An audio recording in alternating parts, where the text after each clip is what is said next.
Hello, everyone. This is our very first ever GRA podcast, and we're really excited to be here to talk about our thoughts on the recent Star Wars movie, The Last Jedi.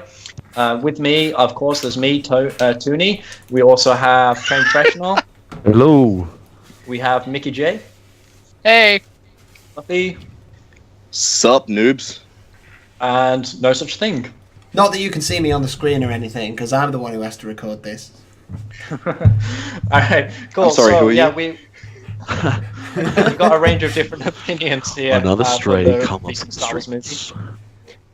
Except for Mickey J, who's not watched the recent movie, so he'll be throwing in his opinions when he can. So, spoiler alert. The recent movie was kind of controversial for a lot of Star Wars fans. So, one thing I noticed was that depending on when you started watching Star Wars, what movie you came into, it actually sort of changes what people thought about the recent Star Wars movie. So my first question would be to ask, what movie of Star Wars was your very first experience? And I'll throw that question first to Train Professional. What Star Wars movie did you watch first? My family has always been like a huge set of Star Wars fans, so they actually started me off right with A New Hope being my first Star Wars movie. All right, cool. Was you impressed by New Hope? I was. I love New Hope. Empire Strikes Back is my all-time fave, though. But the original trilogy certainly was brilliant to watch. All right, cool. Fluffy, what was your first Star Wars movie? I think mine was A New Hope as well. Probably was on TV when I was a little kid. One of the defining moments that for me that really got me into it was that trash compactor scene. Just man, 3PO, where could he be? had baby asked me on the edge of my seat, man. But I mean, I stand by a lot of Star Wars fans on that. The prequels are total shite in their own remark. All right, don't worry. We'll come on to the prequel in a moment. All right, so No Such Thing. I think, will have been sort of a long time ago. I think far away. I think the first one I saw was An Empire Strikes Back, and I think I saw bits and pieces of it on TV. And then it wasn't. I probably didn't really watch the original trilogy until it came out. Do you remember when that box set came out a couple of years ago? The remastered ones. I think that was when I first saw the original trilogy. All the way through. Like not too long ago. Like 10 years ago, but not too long ago in the grand scheme of Star Wars, which has existed longer than all of us. That's true. So my first Star Wars movie was, I hate to say it, The Phantom Menace. That was the very first time. Get out. I know. End the podcast right now. So yeah, my first Star Wars movie. Yeah, leave. Was The Phantom Menace, purely because I actually didn't know anything about Star Wars before then. My parents never really cared about Star Wars. And yeah, I thought at the time, I guess when you're a kid, you're like, ooh, flashy sword, that's pretty awesome. And so that was kind of the thing that drew me into the series. I didn't end up watching the original trilogy until I'd watched the first two prequels. And then in between the first two prequels and the third movie, I ended up watching the original trilogy. So, all right, I guess we're pretty good on where everyone's at. Sorry, Mickey. Mickey, where did you come in at? I'm glad you forgot about me. I'm the person in this podcast who's going to be here for comedic relief because the first movie and the only movie I have seen is Rogue One. So, but I have a general understanding of like what happens throughout the series. So I'm not completely in the dark. Okay. That's good. At least you got your research. Base. It's In all fairness, you're roughly caught up until directly to the start of A New Hope. You're right there. I have an idea of like everything up until The Force Awakens. Once you hit like 7 and 8 and that, I'm completely done. But like 1 through 6, I have a base understanding. What happened in You'll get a good overview. episode 2? Episode 2. I know this, wait, we're talking the original this. 2 or like the prequel to quotation episode marks? number 2. Okay, so Attack of the Clones was the one where they had the massive fight thing with the. There was the. Not. I know what it is. No, There's a fight in just about every Star Wars. Look, there's a fight scene. There was the big So fight far, on he's the not wrong. there's that planet with the thing, and they have the arena, and you've got Anakin, Padme, and I think it was Obi-Wan, and they're attached to the pillar things, and they send out the fucking beast things. You're gonna go fast. Everything stings.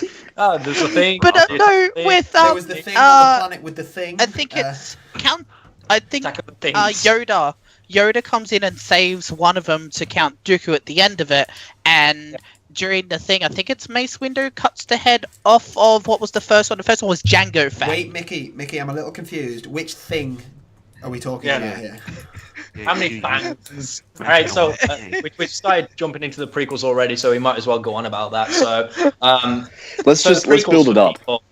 For Fluffy, okay, so your opinion on the prequel, starting with Phantom Menace, work your way through. Obviously, don't go on for like an hour, but what was your thoughts on the prequels? Well, I mean, when I initially watched them, I was like 5 or 6 when I started on Phantom Menace, because it was roughly around the same time, and it wasn't that old. At the time, I thought they were fantastic. And Darth Maul was just a work of art. Yeah. All I had of Star Wars was some guys could push other people around and there were lightsabers. That was my knowledge. And then Darth Maul drops in and has a double-sided lightsaber. It blew my mind. All right. So that was Phantom Menace. So you liked Phantom Menace, and then Attack of the Clones, a year or two later. What was your thoughts on that one? Attack of the Clones is definitely my favorite of the prequels, just for the fucking mass amounts of cinematography. They start going into the expanse of the Star Wars universe, bringing a lot more places in and a lot more things happening. Did you find it at all confusing at the time, though, watching it as a kid? At the time, it was... at the time, I was a kid. I was just like, big fight scene, yay! People shooty, people die. Flashy swords, yeah. Flashy swords, Flashy sword. All right, so people can Foos Rodar people, just like that. Some guy shooting lightning. What the shit? That wasn't a thing back then. I'm bringing in the new, the old. Okay. All right. So, Train Professional, Phantom Menace, Attack of the Clones. What do you think? Okay. Well, Phantom Menace. I never really enjoyed watching the Phantom Menace. It was just kind of like, I guess you have to start somewhere, huh? But I loved Attack of the Clones just because of the clone troopers themselves. I love that version of the clone trooper, and I hate the way that the Episode 3 clone troopers look. But Attack of the Clones is by far my favorite character because they introduced Jango Fett, because Boba Fett's my absolute favorite character in Star Wars. So that kind of got me hyped up a little bit. And I think that the story in Episode 2 was a lot better than Phantom Menace. And, I mean, with Attack of the Clones, it brought out, like, a whole bunch of the... Like Fluffy said, a lot more expanding the whole universe of Star Wars. The whole universe as a whole, yeah. Pretty much bring it into fruition. And then with Episode 3, they just kind of, like, built even more off of that. Yeah. All right, so... yeah, I mean, did you like the whole backstory of the Stormtroopers being like this whole? They started as just clones of Jango Fett. Well, okay, that's the thing. I love the story about the clone troopers because they're pretty much made as a trick to undermine the Jedi Order. Yeah, so this whole resource has been built in secret. Yeah, that was kind of cool. So Nos, just like, well, I guess we have this now. Nos, did you think the Phantom Menace was sort of pointless in retrospect? Like, did it need to be made, or are there any redeeming qualities about the Phantom Menace? Because it gets a lot of shit by a lot of fans. It's got Liam Neeson in it. I think it would have been much better if it was Episode 1 Taken, but I mean, there were redeeming features to it. It did sort of establish this idea of the mysterious, ominous figure of Sidious that is sort of pulling the strings behind the scenes, and I did love the idea of having this mysterious figure that is undermining the Jedi Order and undermining the Republic, because we knew that there had been a Republic. We knew that there was going to be a bloke in a hood and it was cool to see that. And also, I mean, Darth Maul was pretty good. I mean, he's not as iconic as Vader, and he never will be. But of all the sort of the lightsaber wielding villains over the 3 prequels, he was definitely the best one. Like, he was so much cooler than Dooku and Grievous. Yeah, Dooku just like an old man trying to get his paycheck. Twice the pride, double the fall. Speaking of ominous hooded figures, like your avatar right now is that. CDS is in the podcast, people. So linking them between Phantom Menace and Attack of the Clones, like we get told about in the original trilogy, jumping forward, that Vader was originally this really great man. And like when you watch the prequels, the first movie, you can see like this kid Anakin, like he's not well acted or anything, but he's like comes across as a genuine kid that really cares about saving the galaxy. But then he meets Padme and then just has like this 10-year angsty lust period that's off screen. So that when you meet him in Attack of the Clones, like he seems to have lost all of the characteristics that he had in the first movie. He didn't have any characteristics in the first movie. Hey, listen, man, we were all teenagers once. We were all teenagers once. 10 years of angst is nothing. They blew that right over, all right? We were all, you think those 10 once. years of training, he just like got his lightsaber erect just thinking about Padme. Oh god. You know what's so creepy is that Padme was like, what, 20? In episode 1? Wasn't she younger? And he was like 10? No. Or was she I just love that. Was she supposed to be younger, but the actress was actually older? Yeah, I think it was supposed to be one of those things. Oh, right. Okay, my favorite cheesiest line from those movies was when she says to him, and the first time they meet on Attack of the Clones, she's like, Annie, you've grown up. And she's like, and he says to her, you've grown up too. More beautiful, I mean. Awkward exchange. And that's like he was talking earlier about being bad at one-liners, but that's. I thought you were going to go Phantom Menace with "Are you an angel?" Hey, I have that kind of feeling sometimes too. I'm a little embarrassed that I'm associating with someone that could just quote the Phantom Menace that easily. Pubescent me, that was only just starting to get into like talking to girls, was like, oh shit, I need to write that down. Fucking that's great. Are you an angel? Shit. So we've established that. Does anyone here like Phantom Menace, or what? What would you give it out of 10, Fluffy Phantom Menace? Just as a movie outside of the Star Wars franchise, I'd still give it a solid 7. Mm-hmm. But that's like, I understand that the prequels are good in their own right. They were just written really fucking poorly.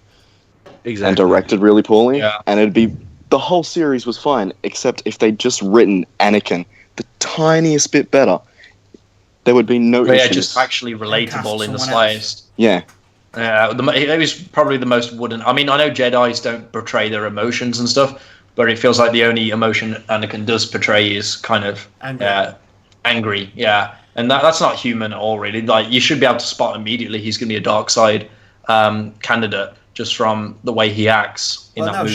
Surely that defeats the point, though. If like he would never have been trained if straight away you could spot that he was going to join the dark side. Yeah. No, I know. I mean, just like the way that. That's what I'm saying. I'm saying he should have been wrote a bit differently so that he didn't just show that one emotion. Like, and maybe it wasn't until the third movie, because I think bringing it back to Attack of the Clones, the one standout scene for me was actually cut really short, and that's the scene where he sees his mother die. It's like a really hard hitting and actually well filmed scene, and like I did feel some emotion connection for him for a little bit, but then and then it's gone. It's gone. Like, all right, so professional, Phantom Menace out of 10. I'd give it a 6. 6 out of 10, just because like it was a little bit boring. I hated some of the cheesy lines in it, and I just wasn't like enthralled with it as much as I was with the other two. Okay, so 6 out of 10, and Nos? I guess 4. Oh damn! That's a damn low rate. I don't think it's not a great movie. It's not. I would watch it if someone asked me to, but I wouldn't seek it out and watch it myself. Right. I think I'd probably be more liable to watch it again if someone made an edited version that didn't have midi-chlorians in it. Yeah, I mean, Or I see Anakin. how they dropped that in later anyway. But I think part of what sort of spoiled it for me is that you go into it knowing what's going to happen, and much as like, you know, it was a prequel, well, duh.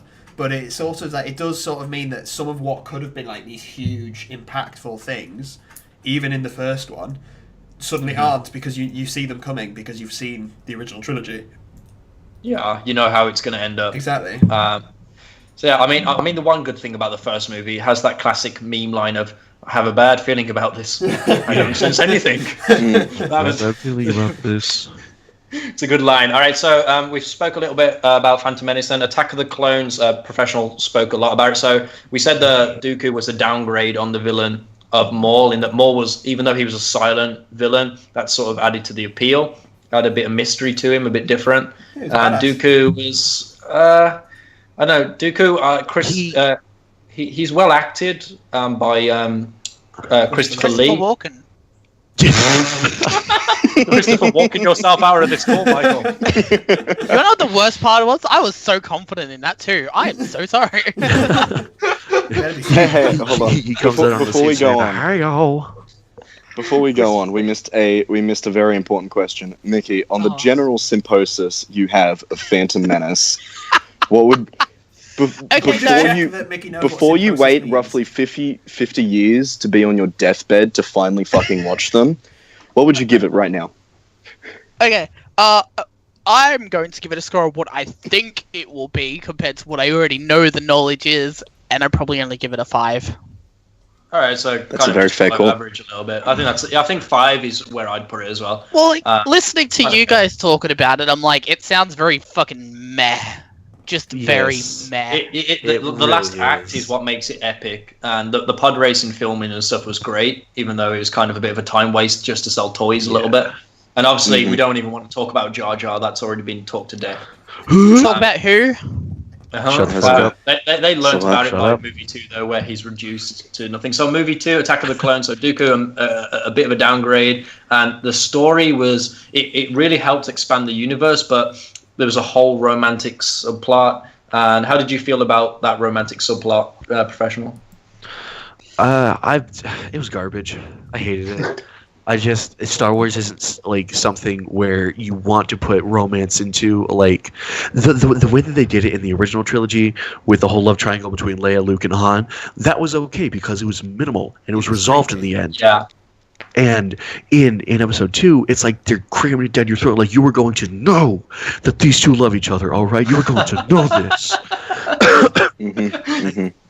That's true. You can really feel it in the writing, because they say things that no human would ever dream of saying in a romantic setting, right? The way they talk to each other. It's like two droids simulating what they think romance would be like.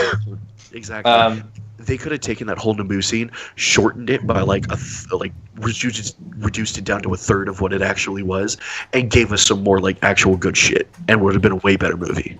Yeah, I mean, I think it was overly long, and like when it gets to Geonosis, that whole section I feel is rushed.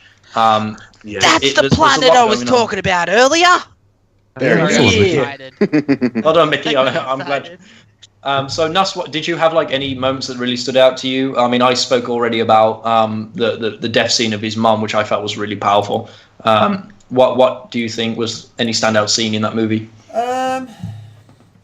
Definitely that moment where they first meet Jango Fett, and sort of you see the helmet, and you do have that moment where you're like, oh my god, I recognise that helmet. You realise who it is. And then extending on from there, where Mace Windu decapitates him, and you just see Jango's son Boba picking up the helmet, and you're like, oh, this is the origin story. I was more involved in that origin story than Anakin's, to be honest. And that was about 10 minutes of the entire movie. Regarding the romance subplot, I don't have that much of a problem with it, because at the end of the day, it sort of needed to happen. Like, we know from the original trilogy that Jedi can't have strong emotions, therefore logically they can't be in love, they can't get married and have children and so on. But Vader has kids, therefore the production of those kids has to be something to do with his fall.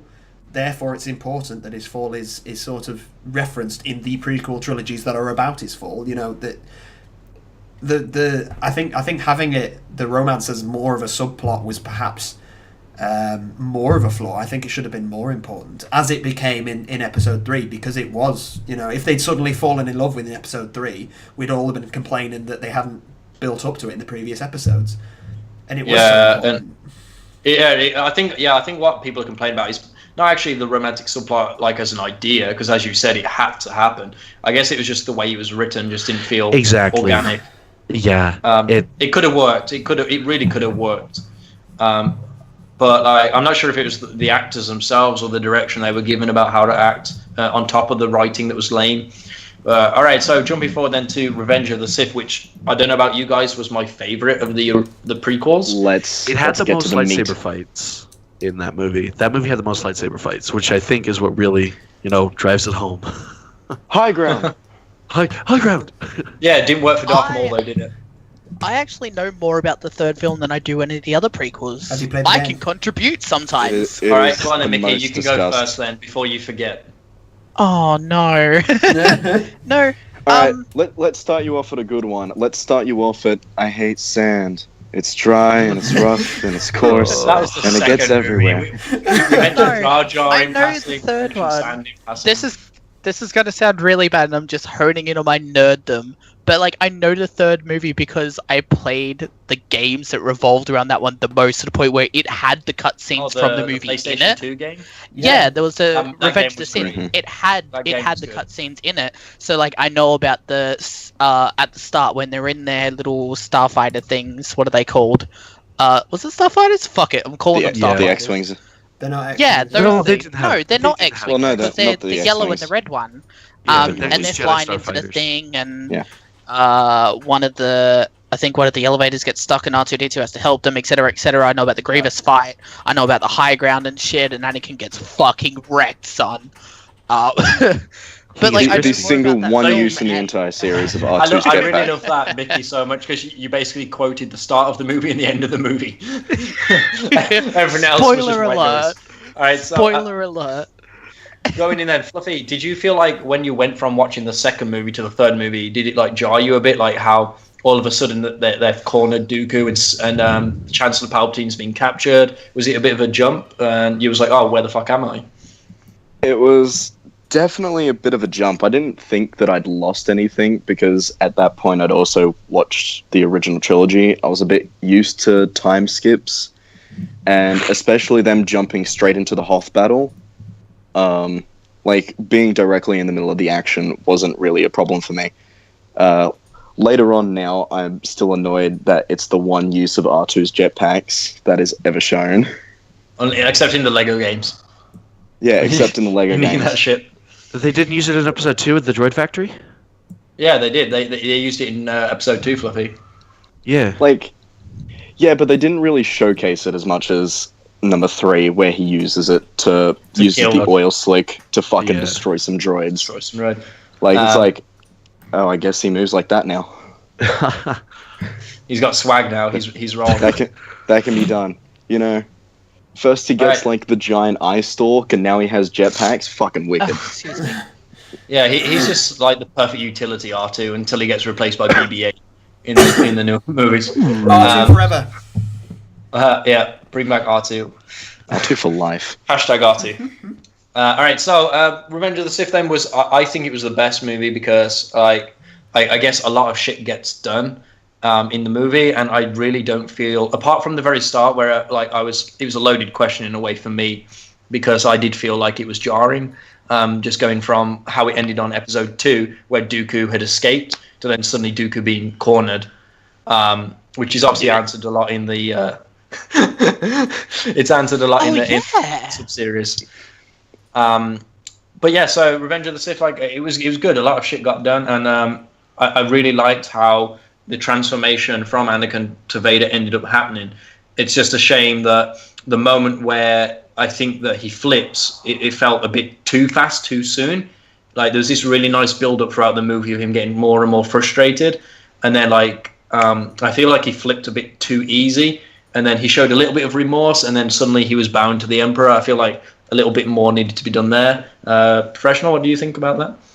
About the whole Anakin turning phase? Yeah, about Anakin turning, because this is the key movie for that. Well, when it comes to that, I personally never had a problem with it. I guess the only thing I would have to say is it maybe happened a little too smoothly. Like, I think they should have put a little bit more internal conflict in that scene where he bows to the Emperor right after he kills Mace Windu, because I feel like that should just happen way too easily. Yeah, he's just like, what have I done? And then suddenly he's like, okay, I'll do whatever you want, Emperor. I'll go and kill Yes, I'm kids. Vader now. I'll go and kill Yeah, some yeah. children. I feel like that is just such Exactly. a quick flop.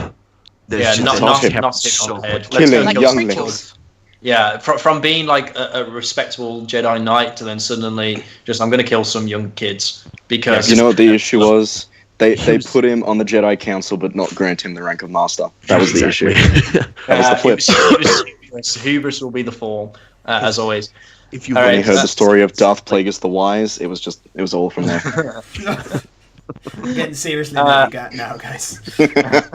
And then, yeah, Isn't bringing that in the the general expanded universe is not consensus of canon the anymore. prequels anyway, Trained? What's up?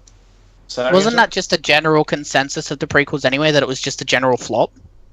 Yeah, I mean, a lot of people say that, Like, but then according again, to I feel like that's 99% a of the fan base. bandwagon. Yeah, I it's feel like that's a bandwagon assumption. Like, true fans will still respect them as prequels, like, for what they did, but a lot of people just like to do it for fun and just say, the prequels are fucking stupid. I actually, Jojo. I'm not gonna lie, I enjoyed the prequels. I did. I don't think they're great movies, and I don't think they fit into the saga as well as they should. But I still had a good time.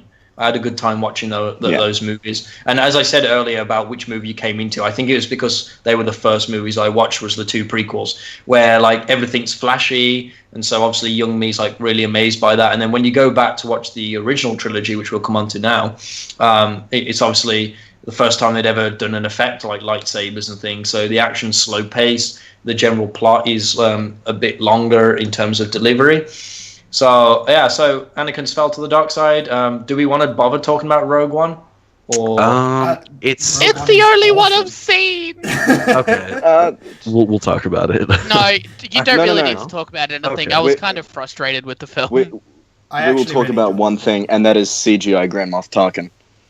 Oh, he was pretty Not good. Yeah, as bad that as was I thought. disturbing. Just fucking him, recast him. It's I'm gonna- too easy. No, I liked it. I I'm didn't gonna- even know Look, that was I liked it a CGI lot. because the character died, but I thought it was awesome. I only knew it was CGI because I was looking for it. Yeah, so his skin exactly. was You heard about just a it. little bit too shiny, but I think it was like really well done. And actually, it was done with the permission of his estate, of his family, and it was done almost as a. They could have probably written it without him involved. Like, I think They it really was done could more have. as a They tribute absolutely to the could have. character that he created. That I think a lot of people, when they watch the original films, I loved Grand Moff Tarkin. Well, I didn't hate him because he was evil. He was a dick, but I loved him as a character, you know. And I would have liked to have seen more of Grand Moff Tarkin. And while it's a poor substitute having an animated Peter Cushing instead of actually Peter Cushing, it still sort of did let me see a little bit more of Grand Moff Tarkin as a character at least. And I thought he was well written. Yeah, I reckon the short sequences with Grand Moff Tarkin was what they really should have aimed General Hux to be more based around. exactly. General Hux is a fucking pussy. Yeah, Grand but Moff Tarkin's a badass. They take the piss out of that, though, don't they? With General Hux, They do. They deliberately make out the fact that he's a wimp. Snoke, Yeah, so- Snoke talks about it, doesn't he? I've got a whole. Just out of thing to interest, say then, just about it. a quick yes or no answer. Do you like Rogue One? Loved it. Professional? Yes, Yeah. loved Loved it. Yeah, I thought it was yeah. fucking amazing. I'm not going to lie, this is going to be a controversial opinion maybe, but Rogue One is actually my favorite Star Wars movie. You know what? It's can mine understand. right behind Empire Strikes Back. I'm kind of biased, but it's also my favorite. For me, the reason I'm just going to talk about this short because then we can move on to like the movies that we actually want to talk about. But yeah, for me, Rogue One was like I was surprised going into the movie that like it's a movie where it's not really about the Jedi and the Sith. It's about the foot soldiers. And I was surprised that I enjoyed it as much as I did because, you know, the thing that's cool about Star Wars is these superhumans that can basically do force powers and, you know, that they can do supernatural abilities. And then you've got these foot soldiers that are just like, you know, it brings it a Cannon little fodder. bit closer to home. Yeah, they're cannon fodder, essentially. They're a suicide squad. roll credits. Rogue One was better than that movie. Yeah. Oh, Rogue One was good. I felt like a lot of people complain they didn't feel emotionally attached to the characters, and I can understand that argument. You don't really get in as much time as you'd like to build up to it, but went into it knowing they were going to die. Yeah, pretty much. Yeah, and just I don't know. I just seen Vader at the end, showing off Galen Erso to be this big war hero, but never mentioning him again. That's a flaw. It's a flaw. Yeah, that is a very hard part to swallow. It is, yeah. That's definitely a big flaw with the movies. There, it doesn't feel consistent with what we've already been presented with. Because in the original trilogy, the death of the Death Star, in terms of like its weakness, it is like downplayed to like 2 sentences, I believe, of dialogue in the first movie, the New Hope. Yeah. So, but yeah, it was a good. I think it was a good movie. It was just it took me out of the Star Wars I knew, put me into a slightly different angle of Star Wars, and I really fucking enjoyed it. Those final scenes in Rogue One, I'm just gonna say those final scenes on the Tantive were, oh my god, those were fucking amazing. Well shot. I'm one with the Force, and the Force is with me. Yeah. I did like that. Vader just plowing through those fucking rebel soldiers. And like, it's kind of funny though, because if you go from watching Rogue One where Vader's doing that cool shit, and then into the next movie where he's slow as fuck, his force powers are drawing. I like that Vader is slow and doesn't get his lightsaber out and doesn't, because he's not a flashy. For me, when I first watched the original trilogy, like Vader was not a flashy character. He didn't jump about and throw lightsabers and stuff. He was inevitable. You couldn't stop him. Exactly. Like no matter what you did, Vader would get you. You know, and that happens all the way through, particularly in Empire Strikes Back, when you know they're trying to escape, and wherever they go, Vader finds them. And that is really I find more intimidating. It does really give him It does really give him a great sense of presence as well. That just like this guy that we have seen no skills from whatsoever just struts the fuck around and orders people, and they shit themselves on the spot. Yeah. Yeah. Yeah, he has that. It's one of those things, isn't it? Like a guy, you get more, I guess, of a feeling and atmosphere around a character the less they do in a way. Like just the way that he has to hold himself, and he doesn't have to speak too much to get shit done. You're right. Like it does sort of show this kind of aura of power a little bit more than, let's say, when Yoda breaks character in the prequels and he's flipping around and then resumes being old again. Well, yeah. I mean, I was more scared of Snoke in episode 7 than I was in episode 8 because he doesn't do anything, because he's just a figure. Yeah. Yeah. Instead of this like giant imposing hologram that is just takes up the entire fucking chamber that they're in. I want to ask though, because I want to ask though, because I'm still on Rogue One because I am lost now. Like we've just entered into the original trilogy. Yeah, basically. But no, I remember one thing. It blew my mind what they did, and I'm glad they kind of did it to kind of absolutely tie it into A New Hope. But all of my friends were really fucking angry and disappointed about the fact of CGI young Leia at the end. They absolutely hated it. It was the worst thing in that film. I don't know. I thought it was fucking amazing. I was like, so short. Cool. I thought it was a great cameo, but I also thought it was useless. Yeah, it was slightly pointless, but I wouldn't get it. Was saying the word hope. Like, what are you there for? Congratulations. Yeah. And I'm sorry, I do want to go back to it for a second. Yeah, it is fan service. I do want to go back for a second to Rogue One. I like how they portray the Force and the Jedi in it by showing off characters that believe in it, because up until that point, they'd basically shown off being a Jedi as an art and a mastery, not like a religion or something you can believe in. It's just you believe in the Jedi, you don't believe in the Force. And it really brings into show that there's a lot more behind it. Yeah. Alright, so I guess we'll move on to the original trilogy now then. And I'm out of the podcast. Peace out, fam. Well, I mean, we don't need to talk too much about the original trilogy that much because we Enough have has been been said. complaining a lot. So, yeah, obviously the original trilogy, like the fan base all agree they're the best 3 movies, really, or most of the fan base agree. For me, yeah, A New Hope, really good start to like how Vader's character is, and a good start for people probably back in the 70s when something like this had never been seen before on film. You know, you can really understand how much respect they had for the movie making skills of that.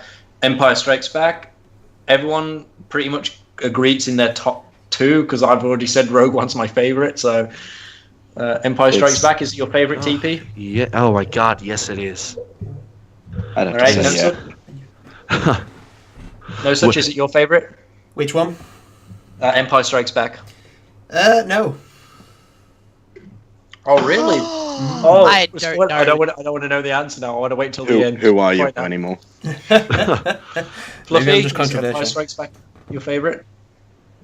Huh? Yeah, it is. Yeah, I'd say so. All right. So we got 2 people that are like Empire Strikes Back, and of course, then I guess we'll jump then forward all the way to Force Awakens because I don't really feel like we need to talk about the original trilogy too much. Yeah, the original has been trilogy said. pretty much explains itself. It explains itself. They're good movies. Like we'd just be talking about how great they are.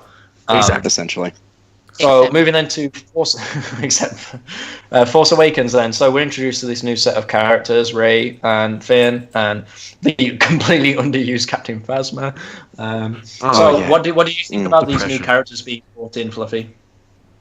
Me, I thought it was a fucking refreshing thing.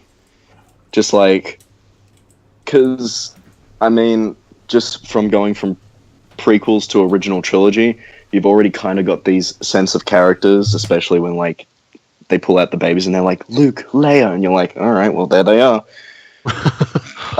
Babies.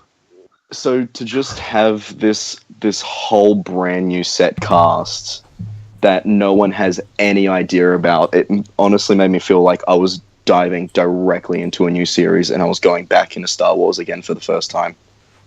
All right, just a bit of a Easter egg of the podcast. I remember when I was studying in Liverpool, same as No Such Thing, they had like these episode 7 auditions. Oh yeah. And literally everyone went to them. I'm not sure if you did, Nas, but I went to them just for the crack of standing in the queue. Yeah, I went. And being excited for a new Star Wars. I went with. God, do you remember the big lad, Adam? Adam, yeah. Yeah, I went with him. And we just stood in the queue Big for lad. probably about 3 hours. And we you know, and there were people in stormtrooper outfits walking up and down. There was a Republic Commando, which was great. Kudos if you've actually played the game. Fantastic game. I love that game. Oh. Yeah, really good game. And There was the Star Wars lightsaber guy there. and they literally they like say, stand here, give us your headshots or whatever, stand here, and they looked at you for about 2 seconds and they went, no, you can go. And that was it. That's essentially what it was. They would they pick were someone right. and send them up off in another direction. But that was must have been like 10 people out of the couple of thousand that were there. Yeah, they sent a few to a different direction. That's true. I saw like one go in. Script, yeah. But yeah, to do like a little reading. But yeah, so the actors behind Rey and Finn, like, do you think they're good characters, TP? Like the actors, do you think they do a good job bringing these characters to life? You know, I think my biggest gripe with the big 3 new characters, Poe Dameron, Finn, and Rey, is it took a while for Daisy Ridley to convince me that she would be a good actress for Rey. I wasn't sold the first time I saw the movie. I thought that I didn't like it too much. I loved Finn's actor, John Boyega. Love John Boyega. I think he's awesome. And Oscar, what's his name? The guy that plays Poe. He does a really Oscar good Wilde. job at play. Yeah, Oscar Wilde. No, not him. I'm not making the same mistake twice. But he does like a brilliant job at playing the maverick pilot type character, and I think that he really fits into that role pretty much perfectly. And pretty much with Finn's character, I think that it was a good sort of stormtrooper with a moral side, was very refreshing to see, and it's cool that they're actually making him more of like more of a war hero in episode, what is that? 8? Yeah. So I mean, it was really nice as well for Finn's character that they're humanizing the stormtroopers, because exactly. There's a lot of people on the Death Star and stuff that are probably just doing their job, and they get blown up twice. That's quite a lot of deaths of people that are probably just forced to do their job kind of thing under this regime. And it is really nice to be shown actually that there's real people under those helmets, even though they're really bad at aiming. They've got character, they've got soul. I mean, Finn's like the only guy in a stormtrooper outfit that is actually good with his gun. Which Can I just is interrupt also there refreshing. a second? Michael, you raised your hand. I raised my. Did you? No, I typed in the script. I don't want to raise my hand because I remember reading somewhere that people have a problem with how quickly Finn. What's the word? Not deserted, but basically he'd been trained as a soldier his whole life. It's all he'd known, and then he sees one person dies and fucks off. Apparently, that was his first battle. That was his first battle. And I think I had no real problem with it. I think people were just like, oh, well, he sees one person die and then leaves. But at the same time, we hadn't necessarily seen this sort of moral war that may have already been going on in it. To be honest, I think with the idea of sort of humanizing the stormtroopers with Finn, I don't think they've made a great effort of it, because they've done it with one guy and the rest of them are just faceless villains again. Just drones. Even that's true. what's the name of the female one in Phasma? In the silver. Phasma. Like even Phasma, when we almost never see her face. Do we see her face? Do we ever see her face? We see her eye. Yeah, we see her eye. We see her eye. Sorry, we see her eye. Cracked mask in 8. But they could have done so much more to humanize the stormtroopers. Give them some motive. But again, I'm fine with them not, because Star Wars is the age-old story of cowboys and Indians in space. It's not about complex morals. It's about good versus evil. It's a very simple, basic storyline. It's overcoming the monster, isn't it? I just think I will also say. Go ahead. On. I was just going back to what you said. I was going to go back to what you said about Rey. My housemate Blake and I both saw it together. We were sold straight away, but a while later, I purchased Lego Star Wars: The Force Awakens, and they've got audio clips from the movie and the characters throughout the game. And at one point, he comes out and he hears Rey's voice, and he goes, "That's not the same voice actor." And I go, "Yeah, it is. It's a line from the movie." And he goes, "Huh. Did she always sound so obnoxious?" That's true. I mean, I would agree with TP personally. Out of the 3 main good guy new characters, Rey's my least favorite, and that's just she comes across a bit too cold to feel likable in my eyes. But that's I really want to. I know but she's not a Jedi at that point, is she? She's just a normal. To become one. She eventually becomes Robert. I think the basis of it was she was meant to be cold because she'd grown up parentless on a desert planet. I know. She'd had no real connections at that point, and would have the ability to cut everything off. Yeah, it still makes the protagonist hard to like. She's sort of learning to be like a normal person, which I like, because at the same time she's trying to learn to be a Jedi. I actually really like what they've done with Rey. The only thing, the thing that I don't like about it is that I get that the Force is like an instinctive thing and it teaches you and it guides you, but she did get really good at it really fucking quick. First episode with her in, I mean, with the Force jumping and stuff like that's fine, but I would have thought something like the Force mind trick would have required a little bit more subtlety, when perhaps they could have just written around it. I don't know. I like her as a character. I agree. I just think that maybe they made her a little too good with the Force, a little too quick. Yeah. I agree with that, because the prequels, they're still canon, right? As bad as they are. It shows, the whole context of the Jedi Order and, how people train for years from childhood. Yeah, so, stuff like that's not something you can do in your sleep. And I do feel like, jumping forward to 8, where they talk about how this guy's really good with the dark side, so therefore there must be the light to match it. I feel that's a bit of a weak explanation, and it doesn't hold water in the previous two sort of sagas. So yeah, I agree that she's made a little bit too good, a little bit too fast. I can agree with that. Oh, so how about the new villain, Emo Ren? Well, can I just say one more thing?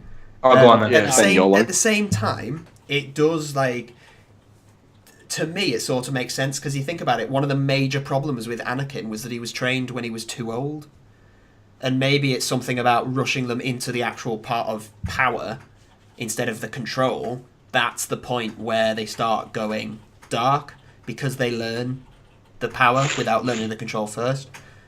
You know, maybe it's a puberty thing. They come into this power as they hit puberty. But they need to learn control before they hit puberty. I don't know. It might be also that when they get too old, they see a lot of shit happening. And, like, you know, if you had a superpower, as much as you'd like to use it for good, you can't help but feel like, even as a person, if something's not going quite your way, would you use that power to manipulate it to your advantage? You know, it's a question. Absolutely. So when you get older, yeah, you've seen a lot of shit, right? So especially these two kids, as an example of Anakin and Rey, who, as Fluffy pointed out, have grown up sort of in hostile environments. You know, they've been brought up to be like, oh, life's unfair a little bit, so maybe I can use my new powers a little bit to my advantage, and then you just take it a step too far each time.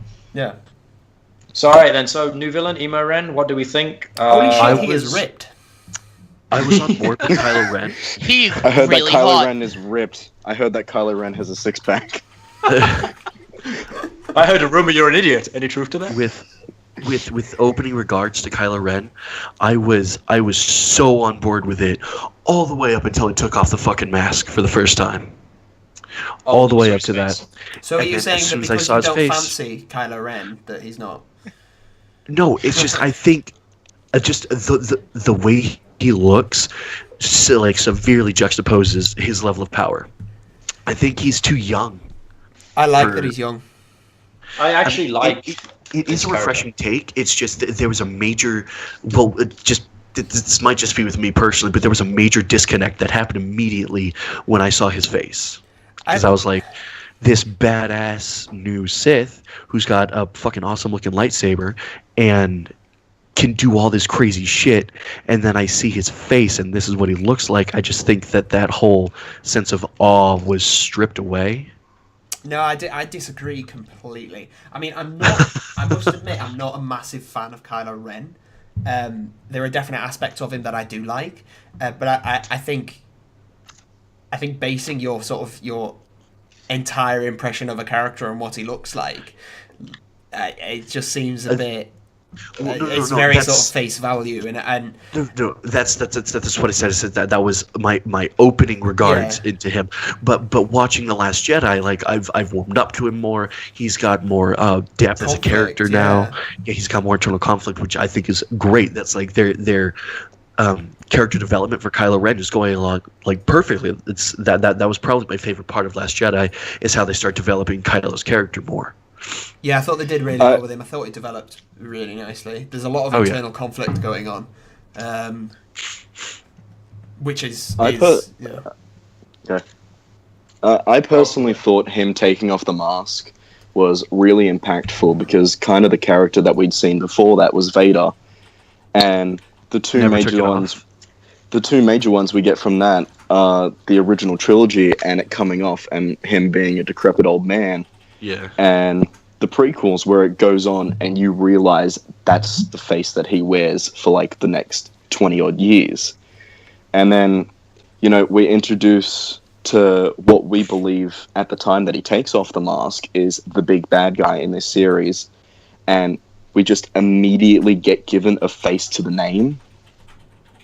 I thought that was really different. Yeah, I liked it taking in a new direction, even though Force Awakens was paying too much homage in general to A New Hope. I think the way they created Kylo Ren, I didn't want another Vader, because it'd have felt like they was just trying to be Vader, and it would have like detracted, I think, from Vader as a character to have this knockoff. So I do like the fact that this kid is actually he's still young, and like the way that he has his own internal conflict of like, you know, I'm doing this for you, grandfather. He wants to be Vader. He wants to be this big bad villain. And in truth, I think he's also a bit angry that he's not this big bad villain. He's got this guy pulling the strings. Yeah, he's got this big old villain that we just get this mysterious was it hologram? We got a mysterious hologram of Snoke a few times throughout the movie. Not very mysterious. We actively see his face. Like, No, Sidious was mysterious, because even when we got holograms of Sidious, he was wearing the hood, wasn't he? The Emperor. But I mean, mysterious is in we don't know who this guy is. We just know. We know he's pulling the strings like now, but at the time you're like, who is this guy? Where did he come from after the we don't know his role. The Empire. We don't know what his greater plan is for that side. So I really liked Kylo Ren. I know there is the joke that he's like emo fight and stuff, and I think it's a bit it's funny, but it's harsh. It's a bit harsh to just shrink him down to Kylo Ren is angst personified with a lightsaber. I like Snoke in the same fact. That's why he's got ever. That's why he's got the two side things flipping out like either side of the lightsaber. Is he just can't contain the angst? He just wants to be erect everywhere. What was with the constant erect remarks? Erectile dysfunction is sponsored this video. I do think, though, I like the introduction of Snoke's character for the same reason that I like Kylo Ren unmasking himself, is that we're immediately given this face to the big bad enemy, but at the same time, he's just a super imposing hologram that fucking towers over everyone else in the entire room. And it gives him more presence, and to see is like his face jarred and destroyed, and to immediately think to yourself, this is a guy that's been through a lot of shit, and he's number one now. So I mean, at the time there's a lot of fan theories going around. Is he a giant? Because people didn't really understand that it could just be projected to be larger. But thinking about Snoke from that movie, then talking about Snoke specifically, going into The Last Jedi, when he's like unceremoniously killed, what do you think about that? Spoiler alert. I think it was such a waste of how he died was magnificent. Yeah, it was. I loved it. That was just perfectly played out. But it was such a waste of potential, a brand new character that basically we thought at that point had the exact same kind of position as Sidious did. It was very unsatisfying. Who, through all the prequels and the original trilogy, like, even though he was like everyone else's size, he was still the fucking power in charge, and especially a Vader. And then he's the first example of us seeing a Sith Lord. Well, actually, I think it's been confirmed he was never a Sith Lord, but seeing a guy use, it's been confirmed like in books about the movie that he's not actually a Sith Lord. But he was still powerful enough to actually like use the Force through holograms, which we've never seen before. But did anyone else sit in the movie theater while he was talking to Kylo Ren and the saber was spinning, and he was talking about, he'll never betray me, I know he's mine? Yeah. Does anyone think that he was double playing Ren? Like, I know what you're doing right next to me. Well, it didn't work then if he was trying to. I know. It felt like at the time in the movie I expected him to do that. This big powerful. Exactly. I thought it would lead up to Kylo just taking the saber back, and then him and Rey like going through all the guards, and then Snoke would get up and fucking an even bigger battle would play out. That would have been so much better. But for him to just like the saber to go straight through him like a butter knife I thought it was like a different thing from what we were expecting, because we were kind of expecting that. We'd seen the whole thing where someone gets their saber back and then goes through a shorter battle and then gets to the big battle. Right. Yeah, alright, I mean, I thought that scene was really well done. The death of Snoke was really well done, but he'd been built up, like the Emperor had, as this big villain and this huge sort of threat. Yeah. And we never really knew where he came from or what he was, and there was so much potential. He was so powerful. He linked Rey and Kylo across sort of the galaxy using the Force. Yeah. And without either of them knowing what he was doing, and he could just completely outperform all of them without ever standing up, or even, he didn't even have to raise a hand, and he could have Rey flying about the room. But And then they just killed him like that. And I thought, why have you made this guy so scary and so impressive? I thought it was wonderful that he never stood up, that he didn't have to, and he was so sort of didn't care at all. He was really reminiscent of the Emperor. And then they just killed him like that. And I thought, well, I feel that they put so much work into building up this villain, and then killed him off. And I don't mind so much, because I feel that what they've done with Kylo, I like that. I like that Kylo wants to tear down everything and build it up new, remake the world, the galaxy as a better place, and I like that. Get rid of the old, but I just feel that they wasted Snoke a bit. They could have they could have gone a bit cheaper on the villain if they're just going to kill him off in the second movie. And did anyone think? Go, you go, TB. Okay, here is my biggest thing with that whole shifting the focus from, oh my god, who's Snoke, to, wait, this is what Kylo wants to do? They swapped out directors between the two movies.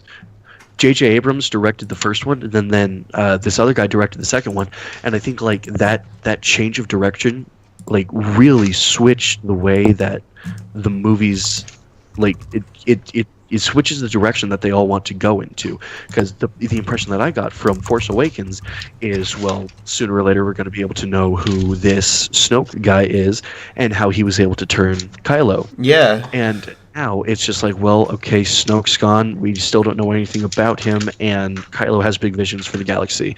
I think that it creates such a weird kind of shift in topic with where... Yeah, I think it's noticeable that there is two different directors, because it does feel like some of the characters where we left them in Force Awakens, their direction changes quite drastically in Last Jedi. Yeah. So Last Jedi as a whole, then, what did you think about the plot choice? Fantastic. I thought The Last Jedi was far and away a better film than The Force Awakens. Because there were lots of parallels drawn and symbols sort of linked between the two, between that and The Empire Strikes Back. You know, they were on a white planet, and they had sort of the ships that were trying to escape but were being shot, and they opened up with this really dramatic fight scene and this, that, and the other. And I really liked, because it was very clear symbolism. It was deliberately linking to the previous, to the original trilogy, without just outright copying it. And that's why Force Awakens for me was such a letdown, because when I watched The Force Awakens, I was like, well, I've seen this before. I've seen A New Hope, and it was just such a similar storyline with just different characters, whereas... and a bigger Death Star. Yeah, whereas The Last Jedi was a completely different plot, but with clear homages to the Empire Strikes Back. You know? Yeah. So what did you think about the characterization of Luke in this one? Did you think that it was too... You liked it? Yeah. Okay. I like that they sort of created this character that has lost faith. And it was about faith. And they made it very clear that they even explicitly called it the Jedi religion. And they returned some of that mysticism. And he, eventually, when it came out that he had failed, because... And there was this big thing, you know, do you remember the conspiracy theory that Kylo Ren was actually Luke? Mm-hmm. And I was actually like, I was really behind that, because there was this idea that perhaps Luke would fall to the dark side because of the stuff he'd gone through. And he didn't, but he had that temptation, and he was so sort of caught up in his fear of the dark side that he as good as created Kylo Ren. And I loved what they did with that, and I loved that he really felt the guilt for that. I wish that they hadn't killed him off, and they'd killed Leia off, because, you know, they've still got Mark Hamill alive, and Carrie Fisher's dead, so that sucks for the next movie. But perhaps they've killed off Harrison Ford. Yeah, I know, right? I think with the whole Luke dying at the end of Last Jedi, I think they want to go more of an Obi-Wan mentor role with that. Yeah. So I'm positive that they're going to have him as a Force ghost in the next movie, but I think that that's just an interesting way of, you know, student following the master. I mean, in the sense of Luke and Obi-Wan. Well, that's true. When me and EP went and watched it, and we thought that we thought that Luke had shown up, and he's got a different haircut, he's wearing different clothes, he's somehow got there despite the fact that his X-Wing is underwater. And I know he's pulled it out of a swamp before, but come on, it can only take so much damage, surely.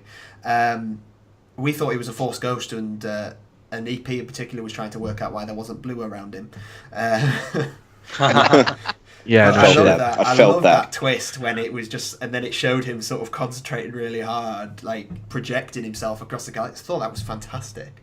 Oh yeah. Yeah. I do like how they made his little projection on that mining planet look almost exactly like he did in Return of the Jedi. Yeah.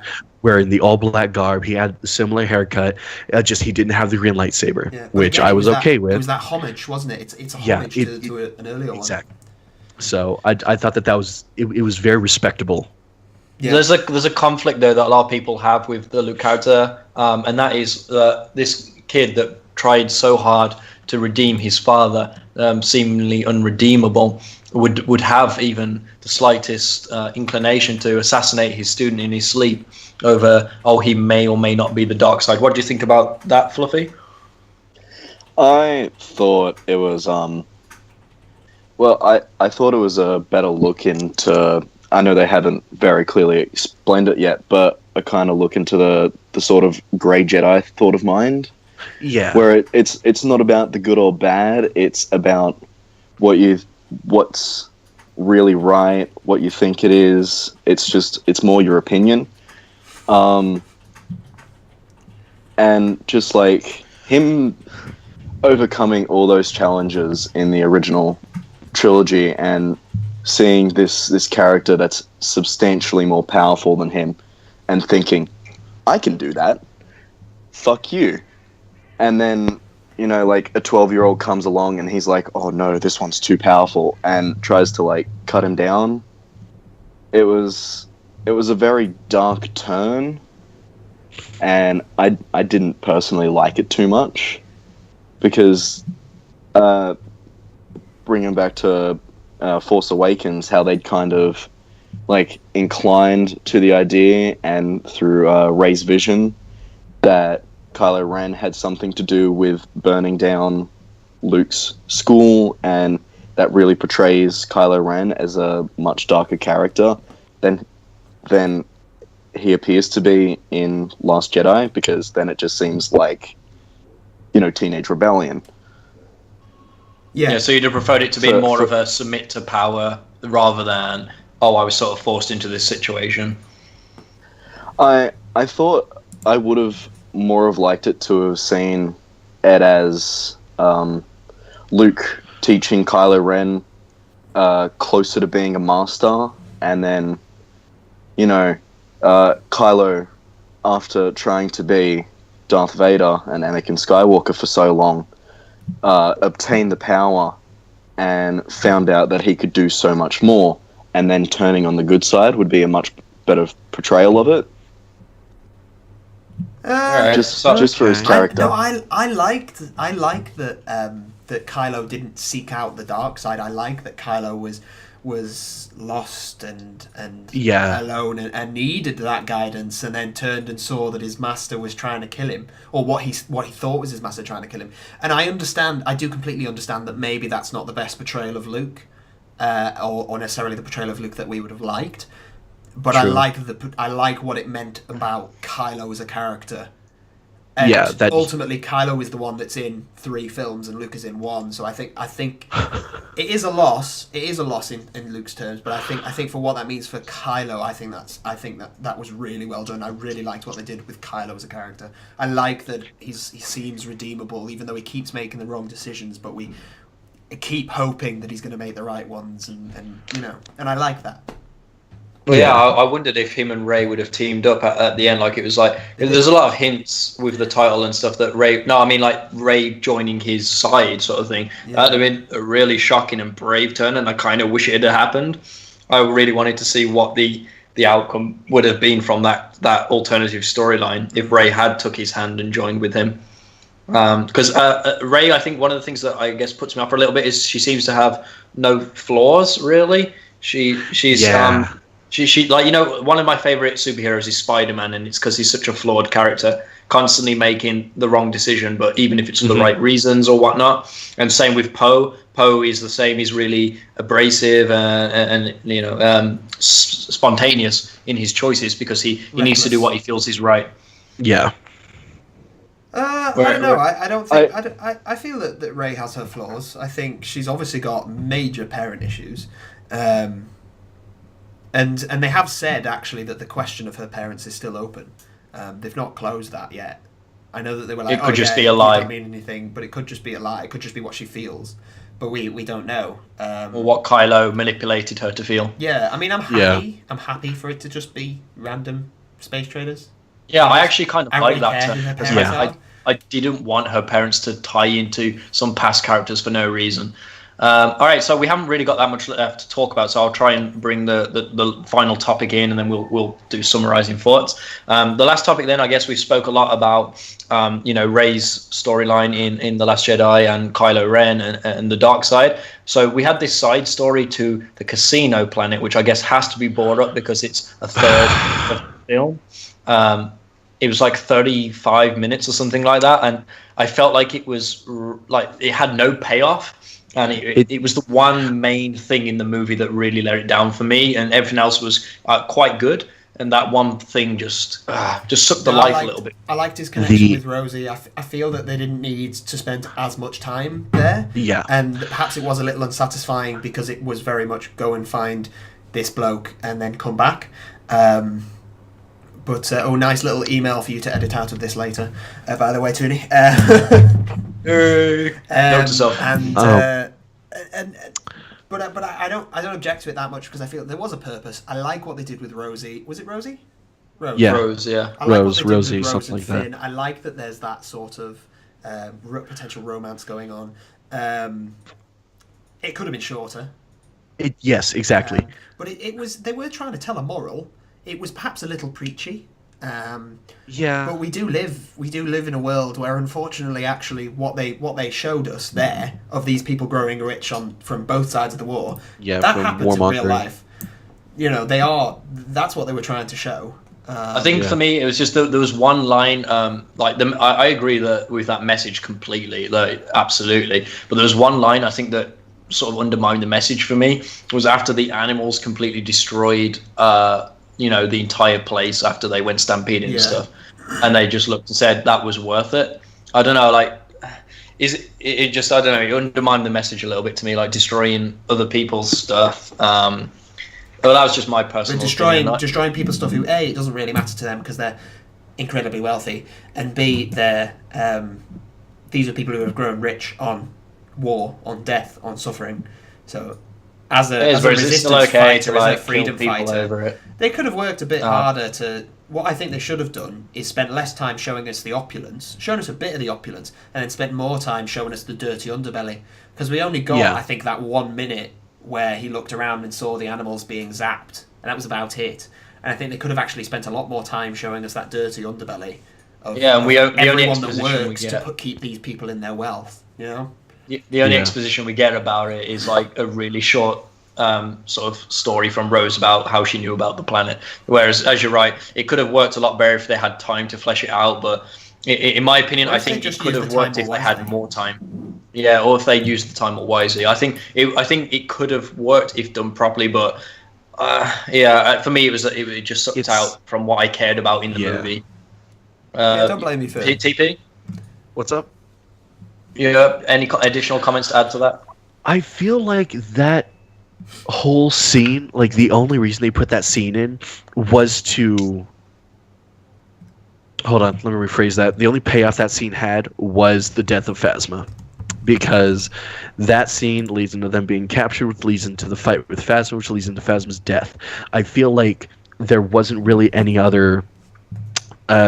anything that really came of that. I mean, sure, we get to see more of Rose's character and the potential romance between her and Finn, but I feel like they could have done something different where that had more contribution to the main story. Yeah, absolutely. With them trying to outrun Snoke's ship. I feel like they could have done something that had more pay into that, other than just showing what we might have already been able to assume, that people play the system. So it was pointless for me.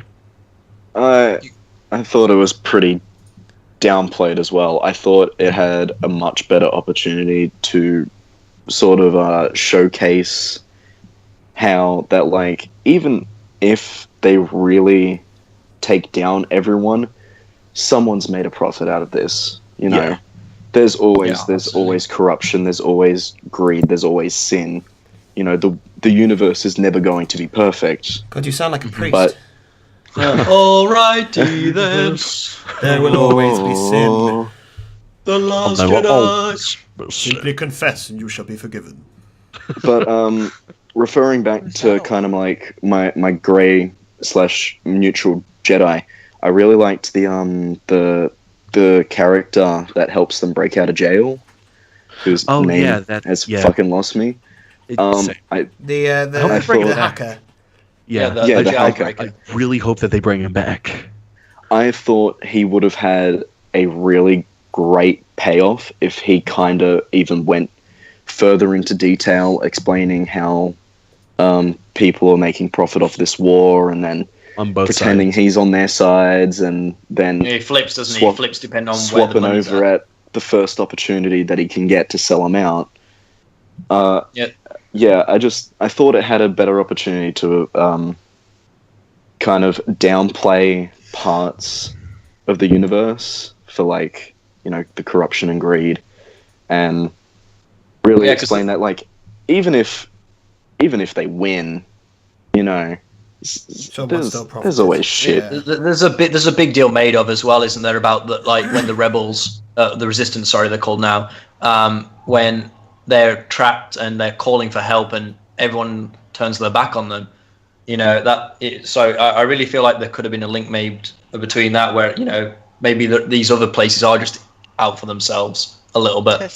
I would have liked to have been shown with that if they showed us like people receiving the signal, or at least them getting feedback and saying that no one was coming, and then just like, no one's coming. And then okay. All right, I guess the last topic then. You know, they send out the signal, and then, like, Leia just gets, like, a text message that says no. Yeah. I thought Luke was going to attach. Ringtone. I thought Luke, when he showed up, was going to be like, attach my code to it, and then people would show up because the Jedi are like the symbol of hope. That'd have been cool. Luke Skywalker is here. The fucking alliance is on. That would have been awesome, because he left that map behind in Force Awakens to be found in case they needed him. So that would have been awesome. So, all right, last thing then, and then we'll end the podcast, is what do you think is going to go on in the future, or what are you, hoping for the next installment of Star Wars? Nos, you want to kick off? I predict that Kylo Ren will build another planet gun. And protect it with a force field from a moon, Plug the hole. and then trick them all into thinking that it's not finished when actually it is. That it's actually a fully operational battle station. I have no idea what's coming next. I think Kylo Ren is going to be redeemed. I don't think they're going to kill him, or they might go on a complete swizzle and not redeem, because obviously Kylo Ren is supposed to symbolize Vader, and we're all going to expect him to be redeemed. So he's probably going to be the other way around. I think, in fact, he's not going to be redeemed. I think they're going to kill him just to throw us for a loop. Professional? Anything differing from that? Well, I really hope that they go into detail about the character who had Luke's map in the beginning of Force Awakens, because that's so important to know. I mean, who the fuck is this guy? So I want... What? The woman with the glasses, the alien. No. No, not Mars. No, she had his lightsaber. The one that had the map. The old guy. The old guy that Poe Dameron finds on Jakku. Yeah. Oh, yeah. Yeah, so I want... I'd like them to explain that more. Honestly, I don't give a shit about Snoke anymore, because obviously he's just a throwaway character. I do want to see if Rey and Kylo kind of join forces together. I don't know. I think that would just be like a fantastic element to put into the movie that they kind of like only like kind of grazed with this last one. So I want them to go more into that. And kill General Hux. Please kill General Hux. They were the best moments of the movie, was the Rey and Kylo Ren intimate communication thing. That was some of the best acting. That was really well done, yeah. Kylo Ren's really couch well done. Titties. So it'd be a shame. High-waisted trousers. Oh, yes, sexy. baby. Adam Driver, take me. It'd be a shame if they didn't have anything like that. But of course, you've got the guy pulling the strings on that. Yeah. He's dead now, so it's unlikely that will happen anymore. And so, all right, Fluffy, anything else? I think Rey's gonna chop off one of Kylo's hands and go, check it out, now you're a real Skywalker. Let's say Thug Life glasses. But no, I think going back to it, Rey, when she was first introduced, I think they portrayed her as much more of a perfect character. And I think to the contrast, they showed Kylo Ren to be abrasive and, you know, he wasn't in control. He didn't know what he was doing. Like him just fucking beating the shit out of a computer terminal. But I think throughout being on the island, they've showed Rey becoming a bit more flawed. She's been tempted. She knows what there is to it. She's connected with Kylo and she's talked and she understands where he's coming from. It's interesting on the angle. She's got darker as she's become more connected to the Force, really. Yeah. Yeah. So, but at the same time, Kylo from Force Awakens to Last Jedi has really come into his own character, you know, especially after slicing Snoke in fucking half. And then I don't think he's redeemable for the fact that, like, he was given the option. He was shown the light side when he was a child. He found the light side could fail him. He turned to the dark side, and with the connection with Rey, he's been shown that there is still a possible chance for this world. There's still hope. And instead, he decided that he would try his own thing and still go against everyone else that he knows are fighting for the force of good. And so I think the good contrast is it's shown him coming to his more character and he's seeming more perfect as a member of the dark side of the Force, and Rey's becoming much more flawed, and she's taking on a little bit more than she can handle. So I would like to see that the connection, for some ungodly reason, is still open. On some level, they still feel each other. And just like it plays a massive impact on the relationship, and that it shows that she's becoming more flawed, and for some reason in his mentality, he believes that if even she's becoming more flawed, he can become more perfect, and he just continues to destroy the rebels, and he just won't become redeemable at that point. That's what I'm hoping for him. I'm hoping for a bit more connection. Theory. You asked that question to Mickey. He just wants to see more shirtless Kylo Ren. But Mickey, what do you want for the future? I honestly, with how, well, yes, God, he's sexy as fuck. Chicken. No, with how, because I haven't seen Force Awakens and Last Jedi, and not gonna lie, I'm probably going to watch them soon. Hey, spoiler alert! Sorry. I'm going to sit down and watch some of them, not all at once. God. I don't have the patience for that. No, with what you guys have been, because I've been listening to the whole conversation. I've been listening to every point that you guys have had. I've listened to every thought you guys have had and pointed out things and all that this has happened and that. And I would, because I know the general aspect, so I would love for them to throw a massive fucking loophole. Not a loophole, but like a massive plot twist. Yeah, and right at the end, like, Kylo doesn't die. Like, he doesn't die, he succeeds, but Rey turns.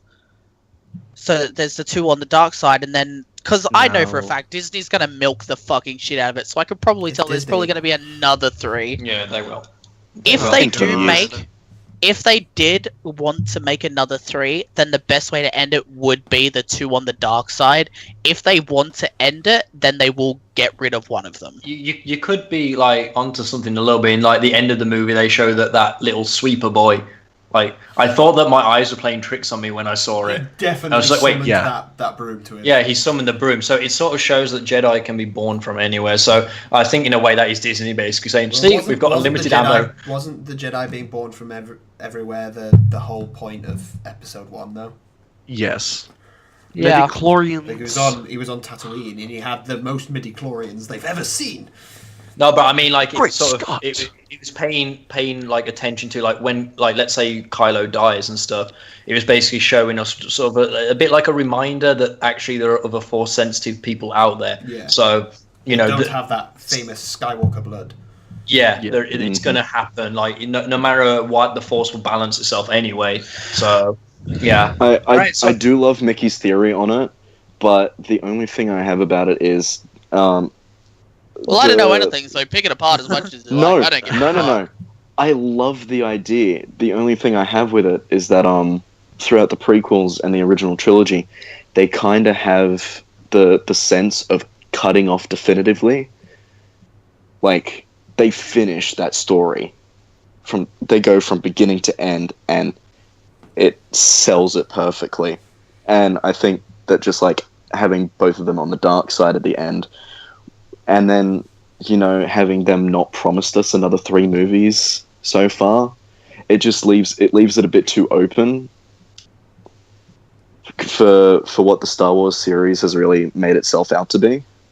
Yeah, I think it will come down to an ultimate climax, but as Mickey said, I would like them to shake stuff up a bit, just so it does. Because what else can they do? Are they just gonna, if Rey wins and Ren dies, then what's gonna happen? Another mysterious old man finds another mysterious young man, and then there's a new Sith. This sounds like a very strange, completely different kind of movie. Isn't there a thing though where there is always a dark and a light side, and there's always going to be a battle. They bring that up in the movie, yeah. So, because I remember, I'm really pulling at strings here. I remember a theory release in The Force Awakens. Yep, I'm doing that, where there could only ever be one Sith Lord, or there can only ever be one big bad guy or whatever. That's deep in the canon, like 1,000 years ago. Where I'm trying my best here. There can be one master and one apprentice. One master to the power, and an apprentice created. I think that's where the Casi-NO really comes in for its limelight, because throughout like the rest of the movies, they were like, there can be only one Sith Lord. There's only one big baddie, and then it's like, nah, these guys are dicks. They're rich. They sell to everyone. So it really pushes in the point that there isn't just going to be one big baddie. It's not a definitive end. And it's a bit different from the be-all, end-all of the previous saga. So anyway, I say we call it here. I think it's been a pretty productive podcast. It's been nice to hear everybody else in the group's opinions on Star Wars. First time we've ever done anything like this. So I guess, thanks for my special guest, trained professional, Mickey J, Fluffy, and No Such Thing on our very first podcast. So, good being here.